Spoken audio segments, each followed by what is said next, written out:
شروع اللہ کے نام سے جو بڑا مہربان نہایت رحم والا ہے۔ ساری اپنے اسکول کا کام ختم کر کے کتابیں سمیٹ کر اٹھی اور اپنے چھوٹے بھائی عارف کو ساتھ لے کر باہر لائن میں چلی آئی۔ ان دونوں بہن بھائی کی عمر میں اگرچہ کافی فرق ہے، مگر عارف ہمیشہ اپنی بہن کے ساتھ ہی کھیلتا ہے، کیونکہ اس کے والد ملک اسرار کو محلے کے لوگوں سے میل جول پسند نہیں۔ اہل محلہ بھی ملک اسرار کے غصے اور بد مزاجی کی وجہ سے اپنے بچوں کا ان کے ساتھ کھیلنا پسند نہیں کرتے تھے۔ ساری اور عارف اس بات سے بہت افسردہ رہتے تھے اور اکثر گھر کی منڈیر سے یا دروازے کی جالی سے باہر جھانک کر بچوں کی حسرت سے آپس میں کھیلتا کودتا دیکھتے رہتے تھے۔ وہ جانتے تھے کہ سب لوگ ان کے ابا کے غصے اور بد لحاظی سے نالاں ہیں اور ان سے بچ کر رہنا چاہتے ہیں۔ ساری کو یاد تھا کہ پچھلے سال گرمیوں میں محلہ کے کچھ بزرگ ابا کے پاس آئے تھے کہ ساری اور عارف کو بھی محلے کے دوسرے بچے بچیوں کے ساتھ کھیلنے دیا کریں، مگر ابا نے انہیں برا بھلا کہہ کر گھر سے نکال دیا تھا، جس کے بعد پھر کبھی کسی محلے والے نے ادھر کا رخ نہیں کیا۔ ملک اسرار کے غصے اور بد مزاجی کی دولت گھر کا سکون بھی درہم برہم رہتا تھا۔ وہ جب تک گھر میں رہتا کسی نہ کسی بات پر اپنی بیوی رخسانہ پر چیختا چلاتا ہی رہتا، بات با بات بیوی کو برا بھلا کہتا اور ہاتھ اٹھانے سے بھی گریز نہ کرتا۔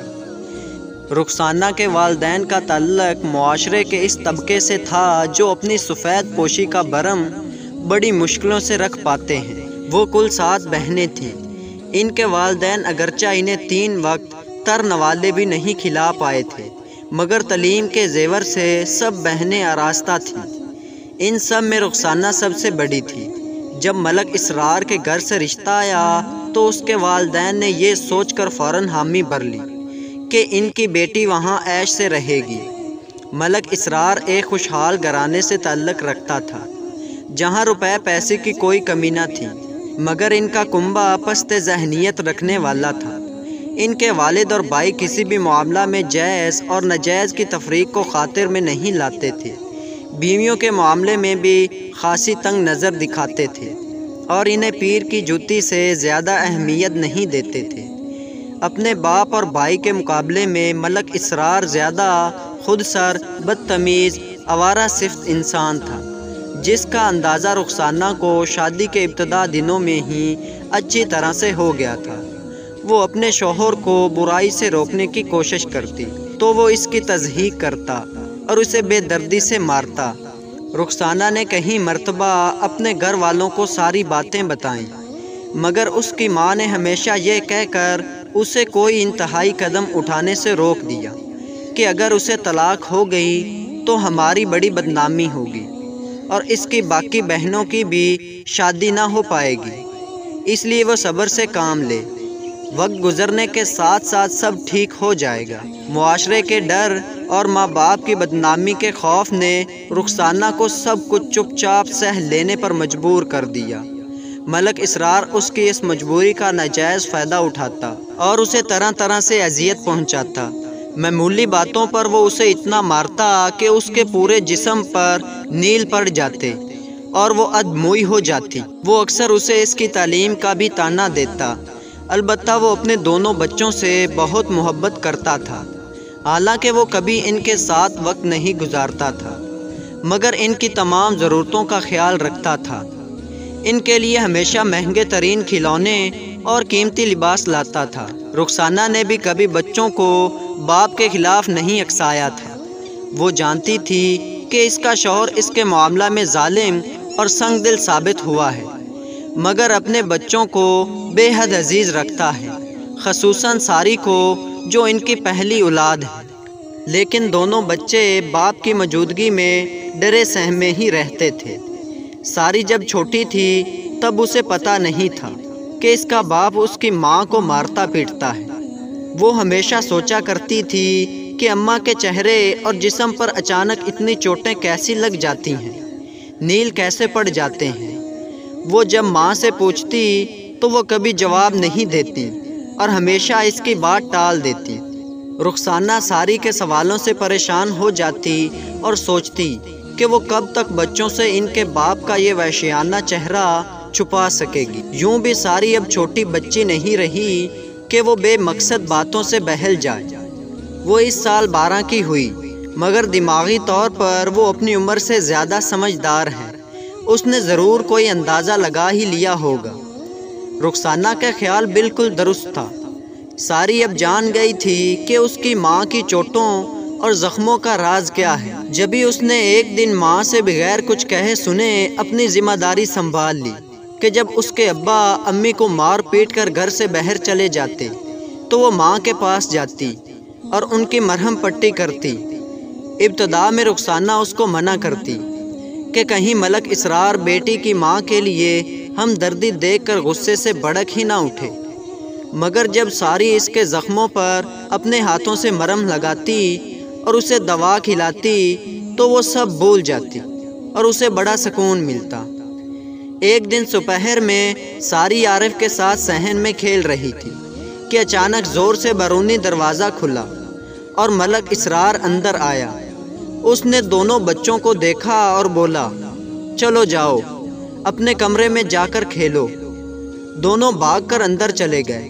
ابھی کمرے میں پہنچے ہی تھے کہ دونوں کو باپ کے غصے سے داڑنے کی آواز سنائی دی اور پھر ماں کی ہولناک چیخیں سنائی دینے لگی جو ابا کے ہاتھوں مار کھا کر ان کے منہ سے نکل رہی تھی۔ ساتھ ہی زوردار چھناکے کے ساتھ کسی چیز کے ٹوٹنے کی آواز سنائی دی۔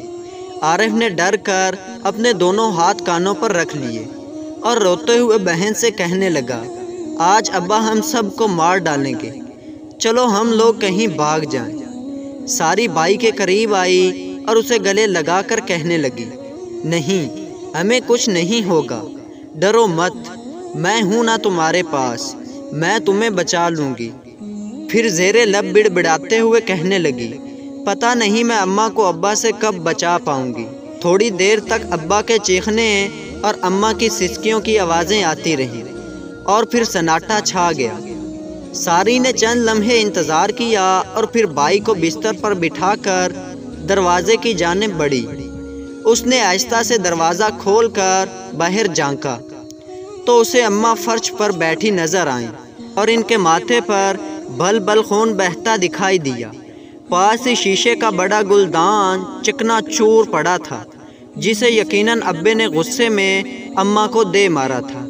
وہ تیزی سے ماں کی جانب بڑھی اور ان کو سہارا دے کر سامنے پڑے دیوان پر لٹایا اور باورچی خانے کی طرف بھاگی، جہاں اس نے اوپر خانے میں ایک ڈبے میں طبی امداد کی مرہم و دوائیاں چھپا کر رکھی ہوئی تھی۔ گرم پانی اور روئی کی مدد سے اس نے ماں کے زخموں کو صاف کرنا شروع کیا ہی تھا کہ رخسانہ نے نکاہٹ زدہ آواز میں اسے منع کیا اور کہا، جاؤ اپنے کمرے میں جاؤ، ابھی تمہارے ابا گئے نہیں ہیں گھر سے۔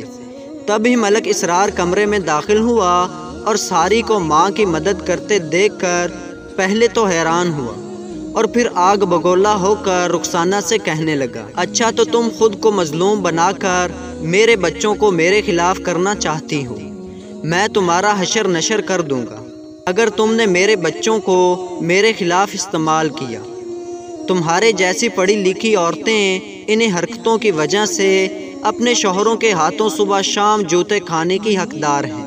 یہ کہہ کر ملک اسرار نفرت سے دیکھتے ہوئے رخسانہ کی طرف دوبارہ بڑھا ہی تھا کہ ساری ان دونوں کے درمیان کھڑی ہو گئی اور پوری طاقت سے چینخ کر باپ سے کہنے لگی، رک جائیں ابا، خدا کے لیے رک جائیں، اماں ہمیں آپ کے خلاف کبھی نہیں کرتی، وہ ہمیشہ یہی کہتی ہیں کہ ہمارے ابا ہم سے بہت محبت کرتے ہیں، مگر ابا میں آپ سے محبت نہیں کرتی کیونکہ آپ ظالم ہیں اور اللہ ظالموں کو ہرگز پسند نہیں کرتا، اور میں اماں سے بھی محبت نہیں کرتی کیونکہ وہ آپ کا ظلم سہتی ہیں اور اللہ ظلم سہنے والوں کو بھی پسند نہیں کرتا۔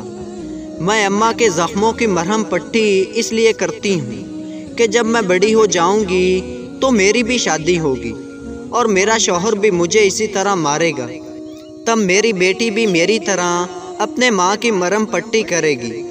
ابا، میرے استاد کہتے ہیں کہ ہم دنیا میں جو عمل کرتے ہیں بدلے میں وہی دیکھتے ہیں۔